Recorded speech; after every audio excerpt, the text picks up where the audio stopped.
Saudaraku semuanya, pecinta channel Ijan Entertainment, semoga kita semua selalu mendapatkan keselamatan, kebahagiaan, dan dimudahkan rezekinya. Tentu saja kita sering mendengar pandangan umum bahwa tidur yang baik seharusnya mencapai 8 jam setiap harinya. Akan tetapi seiring bertambahnya usia, kita mulai menyadari bahwa pola tidur seperti yang mungkin tidak realistis bagi semua orang. Kisah-kisah tentang orang-orang sukses yang hanya tidur 3 jam setiap malam juga sering kita dengar, menimbulkan pertanyaan tentang apakah pola tidur panjang memang mutlak untuk kesehatan. Meskipun ada yang berhasil dengan pola tidur yang minim, tetapi perlu diingat bahwa dari segi kesehatan, baik fisik maupun mental, tidur selama 8 jam tetap dianggap optimal. Akan tetapi, yang menjadi kunci bukan hanya durasi tidurnya, melainkan juga kualitasnya. Kita mungkin pernah mengalami tidur lebih daripada 8 jam, namun masih merasa lemas dan lelah. Begitu juga sebaliknya, tidur hanya 1 jam, akan tetapi bangun dalam keadaan segar bugar. Itu bisa terjadi saja. Hal ini menunjukkan bahwa pentingnya kualitas tidur dalam mempengaruhi perasaan kita setelah bangun. Meskipun demikian, perlu dicatat bahwa kebutuhan tidur setiap individu bisa berbeda-beda tentunya, tergantung pada berbagai faktor seperti usia, aktivitas fisik, dan kondisi kesehatan secara keseluruhan. Ketika kita membicarakan tentang tidur yang baik, kita perhatikan bahwa semakin kita menua, tubuh kita menjadi lebih mudah lelah. Ini mungkin karena tidur yang kita alami tidak memiliki kualitas tidur yang memadai. Tidur yang baik, yang berkualitas, memberikan sensasi yang sangat menyenangkan. Setelah bangun dari tidur yang berkualitas tersebut, kita merasa lebih segar dan siap untuk menjalani hari dengan lebih produktif lagi. Tanpa berlama-lama, mari kita langsung membahas beberapa tips tentang cara tidur yang baik yang tentunya berkualitas. Yang pertama, cara tidur yang baik. Cara tidur berkualitas sudah jelas, hindari HP sebelum tidur. Jadi ada sebuah penelitian yang menunjukkan korelasi antara paparan cahaya dari layar HP dengan kualitas tidur kita. Alasannya ada dua. Yang pertama, layar HP itu menghentikan kita dari tertidur. Kalian kan pasti pernah tuh lagi rebahan main HP, tiba-tiba ketiduran, tapi nggak nyampe beberapa detik, kebangunan dan lanjut main HP lagi.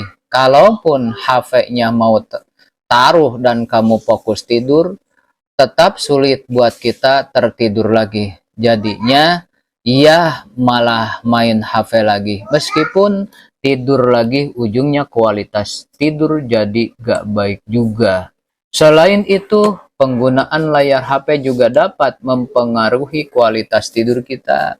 Cahaya yang dipancarkan oleh layar HP dapat memperdaya otak kita dengan membuatnya berpikir bahwa masih siang dan bukan waktunya untuk beristirahat.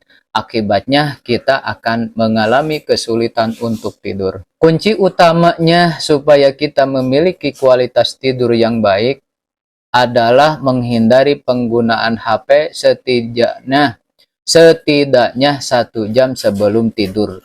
Jika kita masih sulit tidur, membaca buku sebelum tidur bisa menjadi solusi yang efektif untuk merangsang rasa kantuk.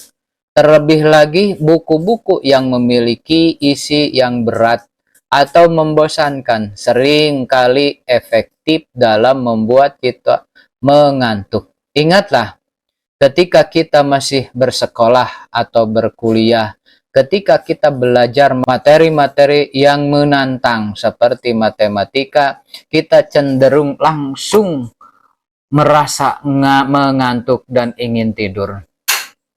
Yang kedua, cara tidur yang baik cara tidur yang berkualitas, jangan minum kopi atau mengkonsumsi kafein setelah jam 12 siang. Kenapa?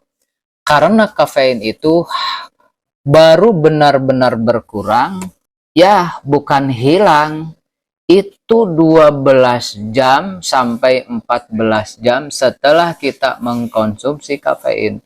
Kalau kita minum kopi jam 3 sore, berarti kafeinnya baru benar-benar berkurang, bukan menghilang, yaitu jam 3 pagi. Tip yang ketiga, cara tidur yang baik, cara tidur yang berkualitas, buat kamarmu itu atau tempat tidurmu itu lebih dingin, tapi jangan terlalu kedinginan ya, karena kita rasakan kalau udara agak dingin, apalagi setelah capek, biasanya mulai ngantuk, bahkan langsung ketiduran. Cara tidur yang baik yang keempat adalah menjauhi makanan berat sebelum tidur. Selain karena tidak sehat, mengkonsumsi makanan sebelum tidur dapat mengaktifkan metabolisme tubuh, sehingga tubuh secara otomatis akan memproses makanan tersebut. Hal ini bisa membuat kita kesulitan untuk tertidur. Saya rasa 4 tip tersebut sudah mencakup penyebab utama sulit tidur berdasarkan berbagai sumber dan jurnal yang saya baca. Adapun faktor lain seperti stres atau gangguan mental mungkin juga dapat mempengaruhi kualitas tidur, yang sayangnya seringkali di luar kendali kita. Saudara semuanya, itulah yang bisa saya sampaikan mengenai cara memaksimalkan tidur. Kalau menurut saudara isi dari video ini bisa menginspirasi, silahkan like, komen, dan share ke teman-teman biar bangsa tercinta ini mendapatkan manfaatnya. Sekian dan terima kasih telah menyimak video ini.